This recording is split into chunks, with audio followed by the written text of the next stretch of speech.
Сайн байцгаана уу? Та бүхэн маань Алхамаараа подкастт бол нэвтрүүлээ. Өнөөдөр би та бүхэндээ The Deep буюу Нухчаа номны талаар ярьж өгье гэж бодлоо. Тэгвэл Нухчаа номон дээр бол орхиод явах уу, үргэлжлүүлэн зүтгэх үү гэсэн энэ үгсээр бол эхэлдэг. Юуны өмнө энэ зохиолыг ярихаас өмнө бас зохиолчийн талаар товч дурдъя. Сет Годен гэж зохиолч. Сет Годен бол маркетингийн чиглэлээр дэлхийд алдартай public speaking буюу илтгэгч, бизнес сэтгэгч ийм хүн юм. Тэрээр ерөнхийдөө бол 20 гаруй ном бичсэн, бүгдээрээ бестселлер болсон алдартай. Гэхдээ тэр дундаас илүү олонд хүрсэн гэх юм бол Purple Cow, Linchpin, Tribes болон The Deep зэрэг бол бүтээлүүд нь бол багтдаг. Түүний гол санаа бол ерөнхийдөө бол уламжлалт сэтгэлгээнээс энэ хуучирсан арга барилаас салах, илүү зоригтой шийдвэр гаргадаг, амжилт руу тэмүүлж чаддаг ийм сэтгэлгээг бол гаргаж ирэхийг хүссэн. Ер нь Сет Годен та бүхэн маань TED-ийн ихтгэлүүдээр сонсч ирсэн бах, бас блогоос нь бас сонсч ирсэн бах. Тэгэхээр Сет Годентой танилцах юм бол та бүхэн маань интернетээс Сет Годен гэж хаагаад ихтгэлүүдийн бас блог сайтын танилцах боломжтой. Ингээд номдоо оръё. Өнөөдрийн подкастаараа бол ерөөсөө 3 зүйлийг л та бүхэнд ойлгуулна гэж бодсон. Нэгт deep буюу нухчаа гэж юу юм бэ? Хоёрт мухар гудамж гэсэн ойлголтын талаар, гуравт бол хавцал. Өнөөдөр нийт подкастын туршид бид бол энэ 3 ойлголтыг л ер нь таниад, мэдээд, ялгааг нь ойлгоцсон байхад өнөөдрийн зорилго бол ашиж байгаа. Ингээд хамгийн ихний ойлголт бол the deep гэх ойлголтоос эхэлнэ. Нухчаа гэж байгаа. Тэгээд яг энэ сэдв бол нэг юм богинохон кейс түүхээр бол эхэлж байгаа. Америк нэгдсэн улсын дээд шүүхэд ажиллах завшаан бол Хана Смитт тохиосон бол маш их хацтай нэгэн гэж болно гэж эхэлж байгаа. Учир нь юу гэх юм бол жилд 42,000 хүн оюутан гэх юм уу те Америк нэгдсэн улсын өнцөг болон бүрд байрлах хуулийн сургуулиудыг төгсдөг, ажлын гараагаа эхэлдэг гэсэн юм статистик байгаа. Энэ дундаас зөвхөн 37 хүн л дээд шүүхэд дагалдан хийх завшаан бол тохиолддог. Ерөнхийдөө л эдгээр хүмүүс дээд шүүхэд дагалдан болчих юм бол дагалдан хийж байгаа хугацаанд амжилттай ингээд дагалдангаа хамгаалчих юм бол Америкийн шүүхэндээ байсан дагалдан байсан энэ хуулийн оюутнуудыг хуулийн пермитээс $200,000 ба түүнээс дээш цалинтай ажилд авах ингээд санал энтэндээс бол ирдэг гэж. Тэгээд ерөнхийдөө бол насан туршдаа ажлын байртай болчихсон гэсэн үг. Тэр яг үүнээс харах юм бол Хана Смит бол нэгдүгээр огт хастай биш. Тэр бол маш ухаалаг, чадвартай, тууштай, бас асар их хөдөлмөрч гэсэн нэгдүгээр арим байна. Хоёрдугаарт Ханатай төгссөн хамт төгсөн 42,000 төгсөгчийн хинэнч дээд шүүхэд бол дагалдангаар ажиллах боломжтой байсан. Өөрөөр хэлэх юм бол тэд Ханагаас бол ухаан дутуу биш, гарал угсаа нь бол муу биш. Гол шалтгаан нь тэд замынхаа дундаас юусоо болчихдог. За зам би чадахгүй юм. За зэмийг орхийг байждаг. Тэгэхээр $200,000 ба түүнээс дэш цалинтай гэдэг чинь Монгол мөнгөөр бол 680 сая мянган төгрөг гэсэн үг. Ийм хэмжээний амьдралынхаа баталгаажлалтыг тэр хүн бол зөвхөн өөрөө ингээд тууштай байснараа эцсийн хүртэл зүтгэснээрээ тэр одоо нухчааг буюу амьдралтанд тулгарх тэр олон саад бэрхшээлийг давж чадсанараа өөртөө ийм амьдралын сайн сайхан нөхцөл байдлыг бий болгож байна гэсэн. Ханаад өөр нэгэн аваастай чанар байгаа. Тэр нь юу гэхээр яг одоогийн нөхцөл байдалтайгаа тулгархын тулд бол Хана маш олон зүйлийг хаях сонголтыг болсон. Маш олон зүйл. Магадгүй найз нөхдөд хөгжүүлэх цаг ач юм уу? Аль эсвэл зугаалах цаг ач юм уу? Мэдхгүй те. Гэтэл ямар нэгэн зүйлсийг бол зөлссөн гэдэг нь бол баталгаатай. Гэхдээ нэг биш нэлээд хэдэн зүйлийг бол зөссөн гэдэг нь бол баталгаатай. Тэгэхээр энэгээр одоо юу хэлэх гээд байна вэ гэхээр нухчаа гэдэг зүйл бол аливаа нэгэн зүйлийг эхлэхэд спорт, бизнес, дасгал, хөдөлгөөн, англи хэл сурахад юу гэдэг те аливаа нэгэн зүйлийг эсвэл аливаа нэгэн салбарт ажилд ороход эхлээд бол их урамтай байв. Гоё, сайн сэтгэлтэй суудаг, хөгжилтэй санагддаг. Дараа нь хүнд хэцүү бэрхшээлүүд нь гарч эхэлдэг. За энэ үед бол ихэнх хүмүүс за энэ бол миний сурах ёстой биш юм байна. Миний явах ёстой зүйл биш юм байна. Эсвэл миний ажиллах ёстой ажил биш юм байна гэж хайчдаг баг. Тэгэхээр нухчаа гэдэг бол эхлэл төгсгөлийн хоёрын хооронд явагдчихж байгаа юм урт бөгөөд өксөр замыг хэлж байгаа. Нухчааг бол хинч тойрох. Бүгдээрээ л энэ нухчаанд орж байгаа. Гэхдээ яг ингээд та зөв нухчаанд орцсон байх юм бол энэ хэдий урт зам ч гэсэн таныг одоо тэр очих гэж газар чинь хамгийн түргэн авирчих тэр дөт зам нь бол энэ зөв нухчааг сонгосноос эхэлдэг гэсэн юм ойлголтыг л зохиолч өгсөн байгаа юм л да. Тэгэхээр нухчаа гэдэг зүйл бол миний ойлгосноор хүн ерөнхийдөө бол өөрийнхөө зорилгын төлөө зовдөг. Маш их зовно, маш их сад бэрхшээлтэй учрна. Тэгээ ер нь бол нэгэнт л хэрвээ зовж байгаа юм бол дургүй зүйлийнхээ төлөө биш те. Дуртай зүйлийнхээ төлөө зовох нь таны зөв замд явж байна гэсэн сонголтыг харуулж байгаа. Та зөв замд явж байна. Дуртай зүйлийнхээ төлөө зовох, дуртай зүйлийнхээ төлөө хичээх тэгээ энэ сонголт бол зөв сонголт. Ихэнх хүмүүс дандаа дургүй зүйлийнхээ төлөө зов. Өөрийнхөө эзэж болохыг хүсээгүй мэргэжлийнхээ төлөө, өөрийнхөө эзэж болохгүй байхыг хүссэн ирээдүйн төлөө зов. Тэгэхээр энэ бол та саад бэрхшээлийг адилхан туулаад байгаа. Гэхдээ та буруу замаар явж байна гэсэн. Буруу нухчаанд орчихсон байна гэсэн. Нэгэн тал та саад бэрхшээлийг даван туулах ёстой юм бол, нэгэн тал зовох ёстой юм бол өөрийнхөө дуртай зүйлийн төлөө зовооч. Өөрийнхөө дуртай зүйлийн төлөө тэр саад бэрхшээлийг туулаач гэсэн ийм санааг бол нэгдүгээр нь нухчаа гэдэг ойлголт өгч байгаа. Тэгэхээр та өнөөдрөөс асууад үзээрэй. Би дуртай ажиллаа хийж гинэ үү? Дуртай мэрэгчлэрээ сурж гинэ үү? Дуртай мэрэгжлийнхээ төлөө одоо өдөр шөнөгүй ном уншиж одоо зовж гинэ үү те? Эсвэл дургүй зүйлийнхээ төлөө одоо зовж гинэ үү гэдэг энэ асуултыг бас өөрөөс тавиад үзээсэй гэж хүсэж байна. Яг хоёрт бол мухар гудамж гэдэг ойлголт байгаа. Энэ бол Францын Cul de Sac буюу чааш явах газар үгүй гэсэн утгатай, мухар зам гэсэн утгатай. Яг одоо ажилтаа ингээд нэг дээшлэгчгүй тий доошлохчгүй яг нэг байранд байгаа мэдрэмж. Аль эсвэл 1-2 жил өнгөрсөн ч яг энэ ажлын байран дээрээ би сайжрахгүй байна. Өсөн дэвчихгүй байна. За өсөн дэвссэн ч би сэтгэл ханамжтай байхгүй байна. Байнга нэг юм зовлонтой мэдрэмж бол авах юм байна гэж бодож байгаа бол та яг одоо хайрын цагаа тэр зүйлд зарцуулж гэсэн. Хайрын энерги, хайрын хүч тэр паверыг та ингээд дургүй зүйлдээ зарцуулдаг. Харин үүний оронд өөрийгөө давж чадах, өөрийгөө хүсэж чадах тэр нухчааг тайлбарт зурлах хэрэгтэй болж байна. Магадгүй сэтгэл ханамжтай байх, анхааралтай байх тэр нухчааг яхаа төлөө зовооч. Түүнээс бол энэ яг тийм гацчихсан одоо мэдрэмжинд орчихсон тий. Магадгүй энэ дээрээ та тэр ажлын байран дээр ахлах, цаашлаад дарга болох тий. Болсон ч ямар сэтгэл ханамжгүй байх тийм мухар гудамжнаас төрхөн салаа. Өөрийнхөө одоо байгаа энергийг өөр зүйлд зарцуулаа гэсэн ийм санаа. Сет Годн хэлсэн нэг юм үг байдаг л да. Ялгчид бол байнга л орхидог. Гэхдээ тэд зөв зүйлийг зөв цагт нь орхиж чаддаг гэсэн.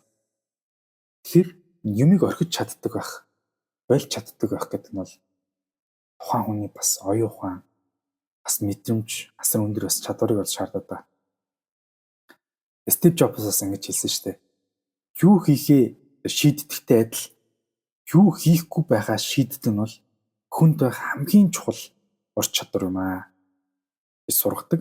Тэгэхээр ихэнх нь дандаа хийх ёсгүй зүйлээ хийж байгаа, хийх дургүй зүйлтэй маш удаан байснаасаа болоод тэр хүнд давхар сэтгэл готрол, уналт, шаталт, зогсолт гэх мэтчлэн маш олон сөрөг үр дагаврууд ирдэг учраас ер нь л болохгүй байвал эртхэн орхичоорой гэсэн ийм санаа хэлээд байгаа.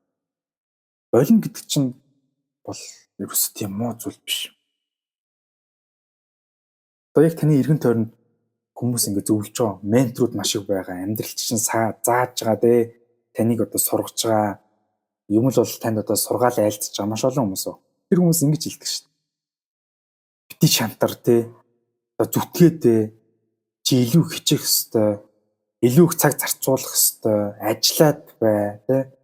Болохгүй бол яас иж гана зүйлийнхаа гар гэж зөвлөдөг шүү дээ.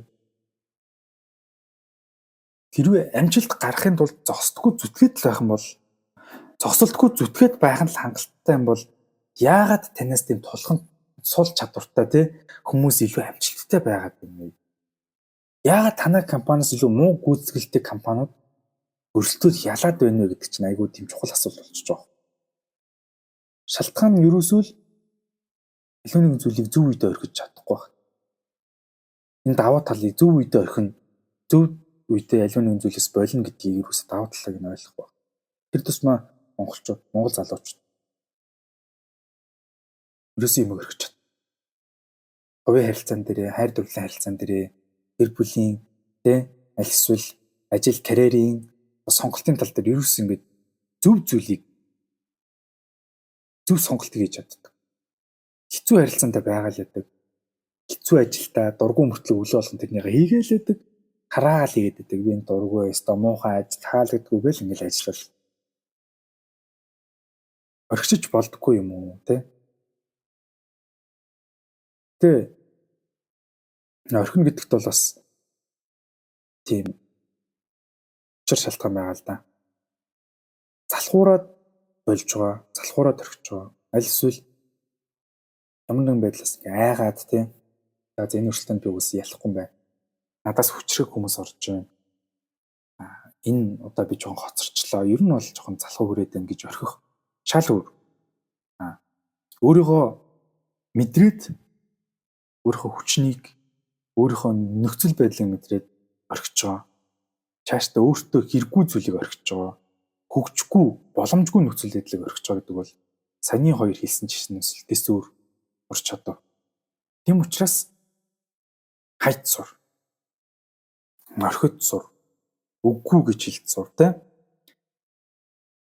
Хэрв та баяртай гэж хэлэх зоригтой бол амьдрал танд одоо шинэ мэдлэлийг өгдөгөө гэж Паул Коэльо хэлсэн байдаг. Тэгэхээр заримдаас бид нэр аливаа нэгэн зүйл баяртай гэж хэлж чадах юм нас зоригтой байгаасай гэж хүсэж байна. За гуравдах нь бол хавцал гэсэн ойлголт байгаа. Эрдэмтэд ер нь тамхиг илүү донтуулдаг байхаар өөрчилж шинээр бүтээсэн гэдэг. Тэр ер нь урт хугацаанд тамхи татж байгаа хүмүүс бол тамхинаас авах таашаал нь бол маш өндөр байдаг. Өндөр байдаг. Гэтэ эцсийн цэгт нь уушигны тэлэх өвчин гэж нэг айхтар өвчин байдаг. Уушиг тэлэх өвчин гэж. Амьдралынхаа турш маш гоё ингээл таашаал аваад яваад байсан. Гоё яагаад лсэн, гоё мэдрэмж аваад лсэн. Гэхдээ эцсийн цэг нь бол үгүй. Тэ? Тасны бүсэнд тэр өвчин шаналх тэр мэдрэмж. Тэгэхээр энэ хавсал гэдэг зүйл одоо мухар гудамыг бол юугаар ялгаатай юм бэ гэхээр их тийм танд гоё юм сонирхолтой мэдрэмж өгдөг. Гоё ингээд таашаалтай мэдрэмж өгдөг. Гэхдээ эцсийн цэг нь сүрлээ. Хавцлаар зогсож ингээд бодоод үзэл тэ та хавцлаар зогсож байгаа юм бол унаа штэ тий унаа. Унж өгнө тэр өндөр дээрс. Тэгэхээр их удаан тийм сайн мэдрэмжийг, сайхан мэдрэмжийг авч явж чад нэг л өдөр бүх зүйл ч нутахгүй бол гэсэн. Тэгэхээр энэ ч гэсэн таны амьдралтаа одоо зорих зөв нухчаа биш гэсэн. Зөв бодомж хийх ёстой зүйл чинь биш гэсэн. Тэгэхээр хавцал гэдэг зүйл бол ерөөсө худал хоорон бүх зүйл. Өнөөдөр маргааштай гоё харагдах, өнөөдөр маргааштай нэр хүндтэй юм шиг харагдах, өнөөдөр маргааштай сайн ажил хийж байгаа юм шиг харагдах. Тэгэл үү. Гэсэн мөртлөө л тэрний нэг эцсийн цэгт нь бол ерөөсө тань сайн юм авчихгүй. Янда тийм сүрэлтэй, уналт, бүдрэлттэй ийм зүйлсэлтэй байдаг гэсэн. Тэгэхээр эртхэн энэ хэрвээ хавцалт орчихсон бол бас өөрийнхөө биеийг татаж авах хэрэгтэй болчих. Мухар гудам гэдэг бол танд уйтгартай, зогсон мэдрэмжийг бол төрүүлнэ. Хавцал бол сонирхолтой ч гэсэн төрхгөн зур таныг маш өндөр таашаалд үргээд гээд эцэст нь бас мөхөл рүү хүргэнэ. Энэ хоёр зүйл эцэст аль нь ч таныг дэм нухчааг давхад ерөөсө туслахгүй. Зөвхөн бүтлгүүтэл хүрэх. Энэ хоёр зүйл. Энэ хоёр зүйлийг эртхэн таньчихсан бол бид нэр яг зөв нухчаа руу яваад байгаа юм байна гэдгийг бол ялгаж таньж чадахгүй саргаад дуустдаг гэсэн. Ер нь яг зөв нухчаа тэр зөв одоо эрсдэл зөв бэрхшээл бол таныг ерөөсөө дандаа л тийм үн цэн рүү хөтэлдэг. Илүү ховор байхад хөтэлдэг тийм. Европт тийм эрчүүдийн эрүүл мэнд гэдэг сэтгэл бол маш өндөр борлуулалттай байдаг. Тэр нь юу вэ гэхээр тэр сэтгүүлийн нүүрэнд бол маш булчинлаг, эрүүл чирэг, олонний одоо алдартай танил Холливуудын жүжигчдээс ахуулаад тамирчид гээд маш тийм бие зүв авч явдаг, зэгстэй авч явдаг залуучуудыг нүүрэн дээр гаргадаг. Бодоод үзье те. Хэрвээ эрэгтэй хүн болгон маш эрүүл чирэг биетэй, булчинлаг, илүүдэлжингүй байсан бол хин ч тэр сэтгүүлийг алдаж авахгүй байх.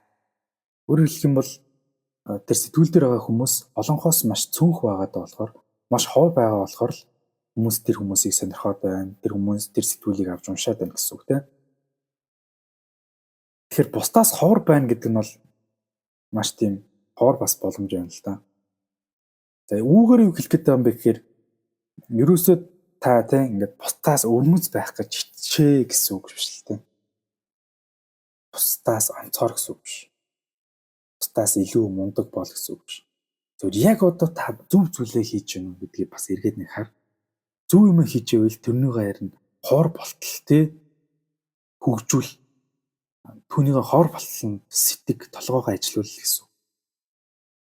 Түнс бол ингээд бусдаас онцгой байх гэж хичээх болон өөрийнхөө сайн чаддаг зүйлийг бусдаас хоор болгох хоёр чинь өөр ойлголт байхгүй. Тэгэхээр яг нухчаа гэдэг зүйл бол таныг зөв зүйлээс чинь ялгаруулад гаргаад ирэх. Яг одоо хийж байгаа зүйлийг чинь бусдаас өөр болгоход тусалж байгаа ийм зүйл гэсэн үг л тийм. Маш олон хүмүүс амьдралынхаа турш завгүй харагддаг. Ажил хийдэг те өдөр шөнөгүй ажилдаг, өдөр шөнөгүй номын сан суудаг те. Үүнийг бол олон боломжийн төөрөгдөл гэж нэрлэдэг юм л да. Өдөр бодоод үзье л да. Тоншуу шуу мод дамжид нисээд те тус бүртээ нэг модыг 20 удаа тонших юм бол тэр бол маш завгүй харагдана. Өдөржингөө тоншоод байгаа юм шиг харагдана те. Гэхдээ яг зөв сонголт нь бол яг нэг модыг 20,000 удаа тонших юм бол тоншуулч руу яг хүсэж байгаа зүйлээ авчихна гэдэг бол мэддэг. Тэр бидний амьдралд ихэнх нь маш тийм завгүй харагддаг. Өдөр болгон хичээгээл байдаг, ажиллаал байдаг те.